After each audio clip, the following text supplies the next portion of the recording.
नमस्कार, स्वागत है आप सभी का। आप देख रहे हैं केएस न्यूज इंडिया। आइए नजर डालते हैं आज की खबरों पर। कोरोना मरीज द्वारा मेडिकल कॉलेज की छत से कूदकर आत्महत्या करने से मुजफ्फरनगर प्रशासन में मचा हड़कंप। परिजनों ने लगाया इलाज में लापरवाही का आरोप। मुजफ्फरनगर के मीरापुर क्षेत्र में पक्षियों के मृत पाए जाने पर बर्ड फ्लू की आशंका से मचा हड़कंप। स्वास्थ्य विभाग ने नमूनों को जांच के लिए भेजा प्रयोगशाला। भूमाफियाओं पर नकेल कसने हेतु बनाए गए प्रदेश के पहले एंटी भूमाफिया ऐप धरा को जिलाधिकारी ने किया लॉन्च। आधी अधूरी सुविधाओं के साथ शुरू किए गए बरला टोल प्लाजा पर रोज जताते हुए क्रांति सेना पदाधिकारियों ने इस पर रोक लगाए जाने की मांग को लेकर कचहरी में प्रदर्शन करते हुए प्रशासन को सौंपा ज्ञापन। कृषि बिलों का विरोध करते हुए गुरुवार को भाकियू कार्यकर्ताओं ने बुढ़ाना तहसील में बिल की प्रतियों को किया आग के हवाले। गुरुवार को मकर संक्रांति के पर्व पर नवीन मंडी स्थित शिव मंदिर में व्यापारियों ने खिचड़ी के प्रसाद का वितरण।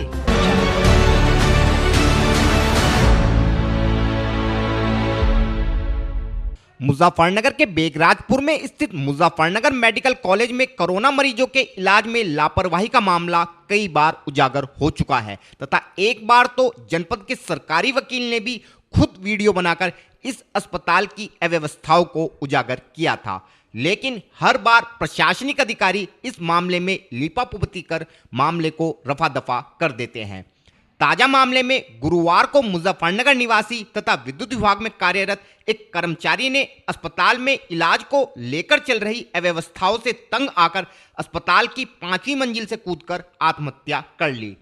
हमारे चैनल को मिली जानकारी के अनुसार मुजफ्फरनगर के पचैंडा रोड निवासी तथा विद्युत विभाग में कार्यरत राजकुमार को कोरोना पॉजिटिव पाए जाने पर विगत 8 जनवरी को बेगराजपुर स्थित मुजफ्फरनगर मेडिकल कॉलेज में भर्ती कराया गया था।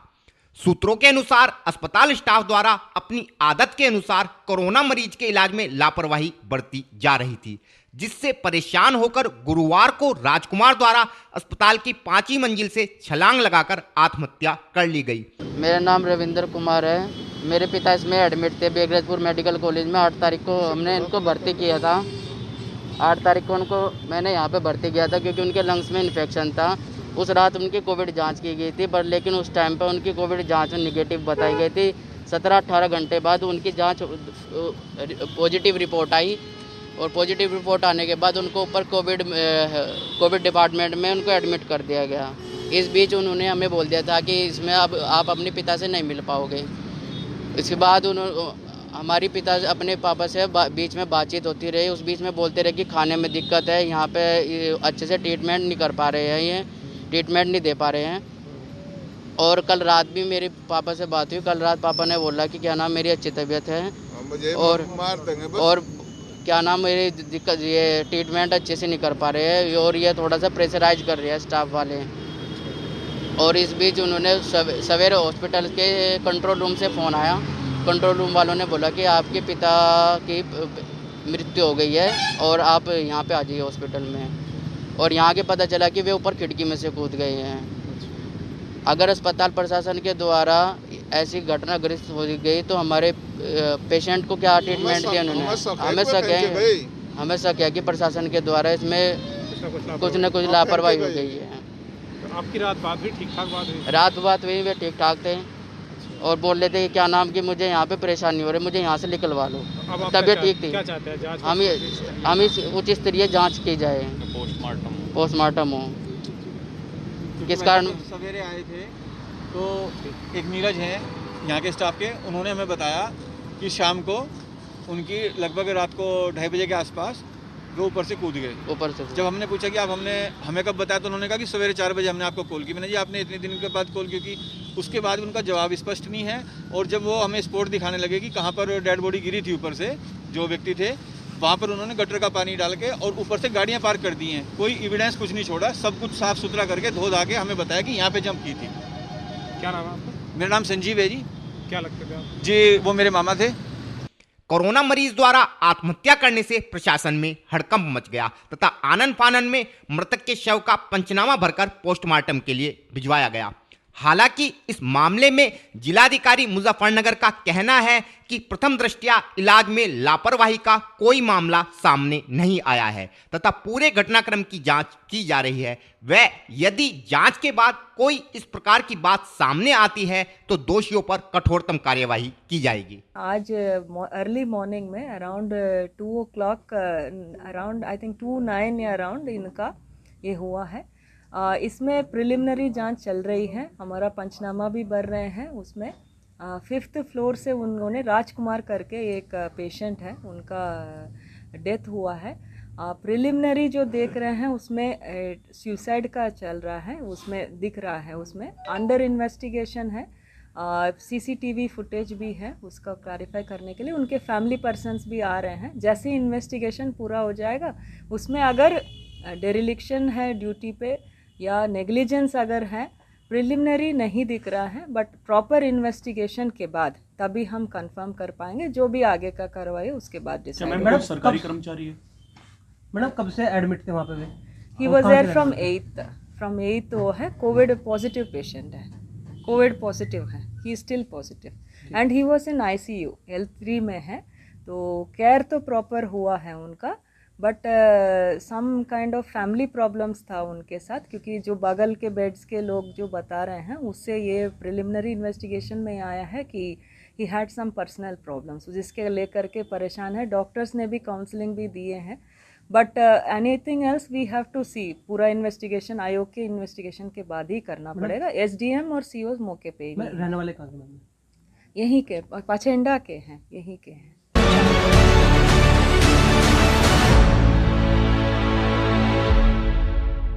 मौजूदा समय में कोरोना के साथ साथ बर्ड फ्लू के संक्रमण के चलते भारत के कई राज्यों में दहशत का माहौल है तथा सरकार द्वारा नागरिकों से पक्षियों के मृत पाए जाने पर तुरंत इसकी सूचना स्वास्थ्य विभाग को देने के लिए कहा गया है।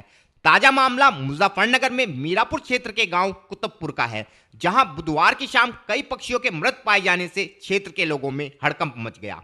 गुरुवार की सुबह आसपास के नागरिकों द्वारा सड़क पर कई कौवों के मृत पड़े दिखाई देने पर नागरिकों द्वारा तुरंत इसकी सूचना प्रशासन को दी गई। आसपास के लोगों के अनुसार क्षेत्र में सड़क के अलावा पेड़ों पर भी कई कौवे मृत अवस्था में लटक रहे थे।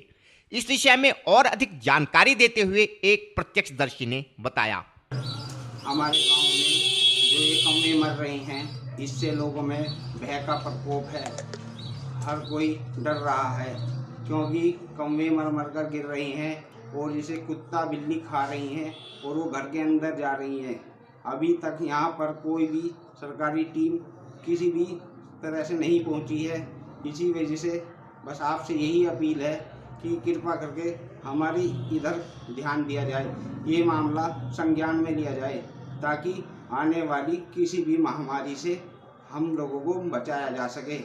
नागरिकों द्वारा मृत कौवों की सूचना देने के बाद स्वास्थ्य विभाग की टीम ने 8 कौवों के शवों को कब्जे में लेते हुए उन्हें जांच के लिए प्रयोगशाला में भिजवा दिया है, जबकि अन्य मृत पक्षियों को टीम द्वारा गड्ढा खुदवाकर जमीन में दबवा दिया गया है।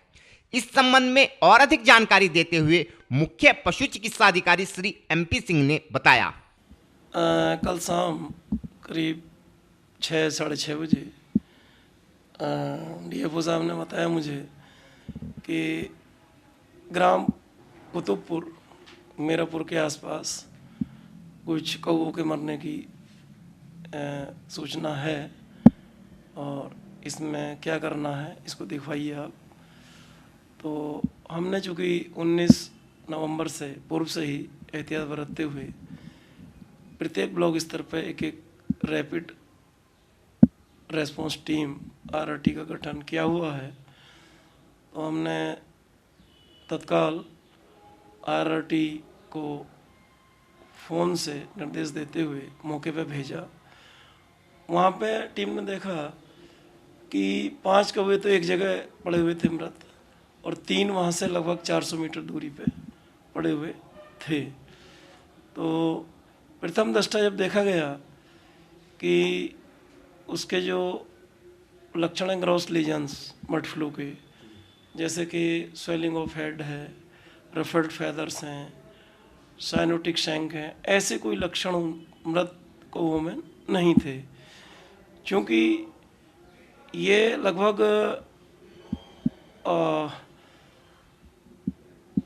99% कन्फर्म सा था कि एवियन इन्फ्लुएंजा नहीं है ये, इसलिए उन्होंने फिर उनका पोस्टमार्टम किया। पोस्टमार्टम में ये पता लगा, बोले ये ठंड के कारण निमोनिया हुआ और ठंड से के कारण निमोनिया होने से इनकी मृत्यु हुई है। हाँ, वहाँ काफ़ी भीड़ थी, काफ़ी लोग मुझे लगा जैसे घबराए हुए हैं, दहशत में हैं। तो मेरी आम जनता से यही अपील है कि घबराए ना और परेशान ना हो। हर विभाग अलर्ट है, पर्याप्त संसाधन है, समुचित व्यवस्था है। जैसे ही अगर कोई ऐसी पुष्टि होती है तो हम इस पर पूर्ण नियंत्रण बहुत शीघ्र पाएंगे। इसी क्रम में हमने इनके सैंपल्स लेके IVRI बरेली भी भिजवा रहे हैं, ताकि वहाँ से और ये कंफर्म हो जाए कि हाँ, वास्तव में इनकी मृत्यु का कोई और कारण तो नहीं रहा होगा।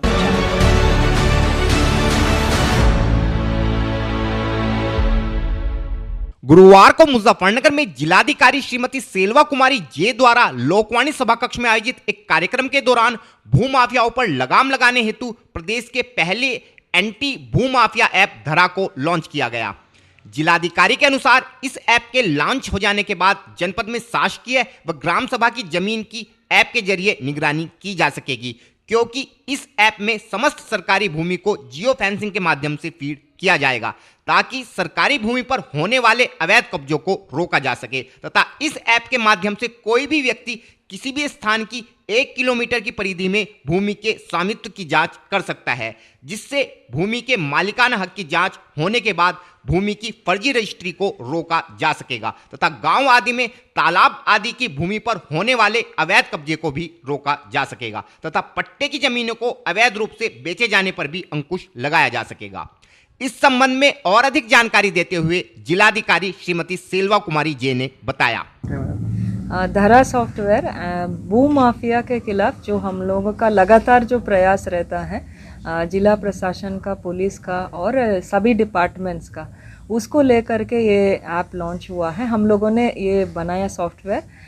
इसको मेनली ये है कि सरकारी लैंड जितने भी हैं हम लोग इसमें फीडिंग करेंगे, जियो फेंसिंग करके उसमें फीडिंग करेंगे, लेयर्स रहेगा उसमें। और उसमें जब भी कोई इंक्रोचमेंट ड्राइव्स या कुछ भी होता है, जो कब्जा मुक्त हो रहे हैं, सिविल केसेस है, जो इंक्रोचर है, ये डेटा, बेसिक डेटा फीड करेंगे, ताकि कोई भी सरकारी कर्मचारी हो, पब्लिक हो, जो भी जाएंगे, कोई खरीदने के लिए जा रहे हैं, तो वो वहाँ पे मौके पे 1 किलोमीटर के आसपास जहाँ पे भी है उसके लैट लॉन्ग क्लिक करके दे कैन चेक वेदर जो लैंड जहाँ पे वो है वो सरकारी है कि नहीं है। क्या बेनिफिट होगा इससे? अननेसेसरी जो फ्रॉडुलेंट ट्रांजैक्शंस होते हैं, जैसे किसी ने धोखा दे करके सरकारी लैंड बेच दिया, वो नहीं होगा। और दूसरा, पब्लिक उस गांव को छोड़ के अन्य गांव के लोगों को पता नहीं रहता है कि वो गांव, उस लैंड का नेचर क्या है। कई बार तालाब भी भर जाता है, मिट्टी भर जाता है, तो पता ही नहीं चलता, मौके पे वो लगता है तालाब।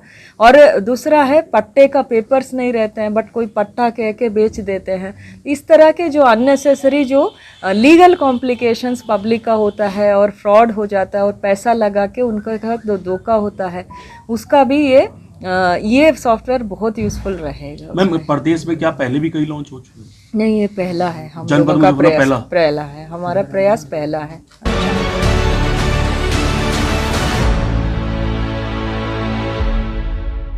गुरुवार को मुजफ्फरनगर के हिंदूवादी संगठन क्रांति सेना कार्यकर्ता कचहरी स्थित जिलाधिकारी कार्यालय पर पहुंचे तथा हाईवे प्राधिकरण द्वारा छपार व बड़ला के बीच बने टोल को आधी अधूरी सुविधाओं के साथ शुरू करने पर कड़ा रोष जताते हुए हाईवे का निर्माण पूरा होने तक इस टोल पर रोक लगाने की मांग को लेकर एक ज्ञापन जिला प्रशासन को सौंपा। क्रांति सेना कार्यकर्ताओं का कहना था कि मुजफ्फरनगर से लेकर हरिद्वार तक बनने वाले हाईवे का निर्माण कार्य अभी कई स्थानों पर अधूरा पड़ा है तथा बड़ला में हाईवे पर बनने वाले फ्लाईओवर का निर्माण भी अभी तक पूरा नहीं हो सका है, जिस कारण इस मार्ग से गुजरने वाले वाहन सड़क के दोनों ओर बनी कच्ची सर्विस रोड से गुजर रहे हैं और इसी कारण यहां अक्सर जाम की स्थिति बनी रहती है। लेकिन इसके बावजूद हाईवे प्राधिकरण ने इस टोल को शुरू कराकर वाहनों से टोल वसूलना शुरू कर दिया है तथा आसपास के केवल 15 गांवों को ही टोल से छूट प्रदान की गई है। इस विषय में और अधिक जानकारी देते हुए क्रांति सेना पदाधिकारी श्री शरद कपूर ने बताया। आज क्रांति सेना द्वारा प्रधानमंत्री महोदय के नाम एक ज्ञापन जिलाधिकारी माध्यम के द्वारा भेजा जा रहा है, जिसमें प्रधानमंत्री केंद्र सरकार को अवगत कराया गया है नेशनल हाईवे 58 पर टोल प्लाजा पर वसूली का कार्य शुरू कर दिया गया है, जबकि ये पूरी तरह नियम विरुद्ध है, क्योंकि अब तक हाईवे पर निर्माण कार्य पूर्ण रूप से संपन्न नहीं हुआ। ना ही अंडरपास वगैरह बने हैं, ना ही सर्विस रोड और ना ही स्ट्रीट लाइट की कोई व्यवस्था अब तक वहाँ हो पाई है। उसके बावजूद वहाँ पर अभी से ही टोल वसूली का काम शुरू कर दिया गया है, जो पूरी तरह नियम विरुद्ध है। क्रांति सेना ज्ञापन के माध्यम से मांग करती है कि जब तक हाईवे पर निर्माण कार्य पूर्ण रूप से संपन्न न हो जाए, टोल की वसूली को तत्काल बंद कराया जाए।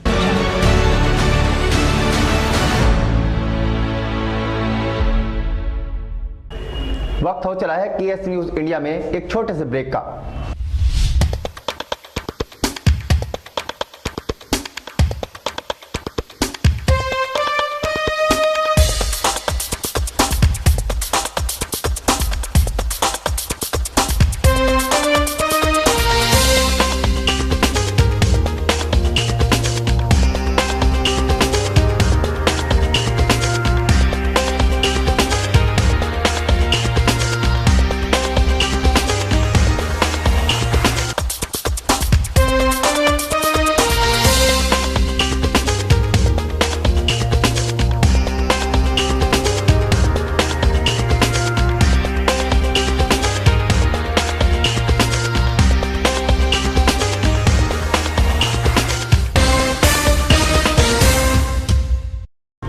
ब्रेक के बाद आप सभी का स्वागत है। गुरुवार को मुजफ्फरनगर की बुढ़ाना तहसील में भाकियू कार्यकर्ताओं ने सरकार द्वारा पारित तीनों कृषि बिलों की प्रतियों को जलाते हुए अपना आक्रोश जाहिर किया तथा इन बिलों को वापस लेने तक किसान आंदोलन को जारी रखने की बात को दोहराया।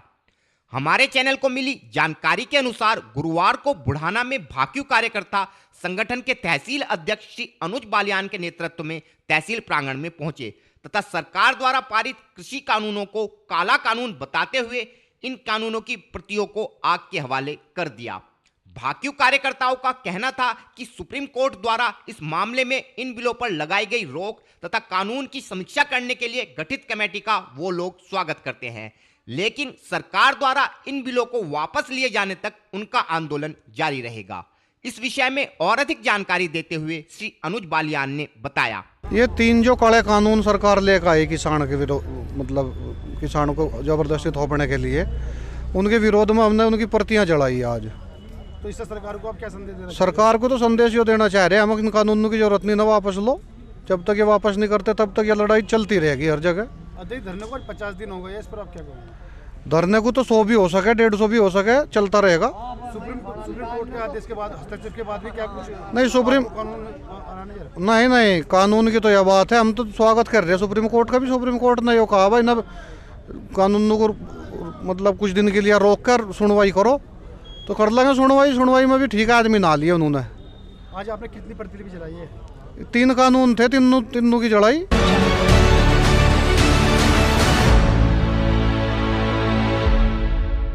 गुरुवार को मुजफ्फरनगर में नवीन मंडी स्थल पर स्थित प्राचीन शिव मंदिर में मकर संक्रांति का पर्व बड़ी ही धूमधाम से मनाया गया। इस अवसर पर क्षेत्र के व्यापारियों ने खिचड़ी का प्रसाद वितरित कर पुण्य लाभ कमाया।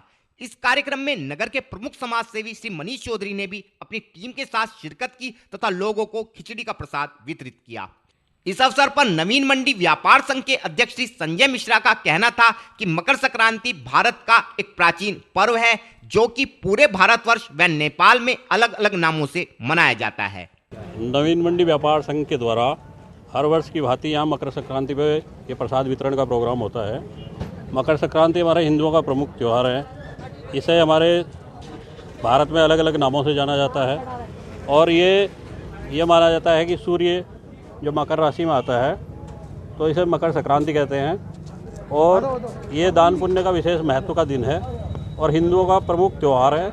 इस दिन लोग दान पुण्य करते हैं और हम करीबन 21-22 साल से प्रतिवर्ष यहाँ इसी तरह प्रसाद वितरण करते हैं और सभी विभिन्न संगठन, विभिन्न संस्थाएं और विभिन्न पार्टियों के लोग, हर वर्ग के लोग यहाँ आते हैं और सब प्रसाद का आनंद उठाते हैं।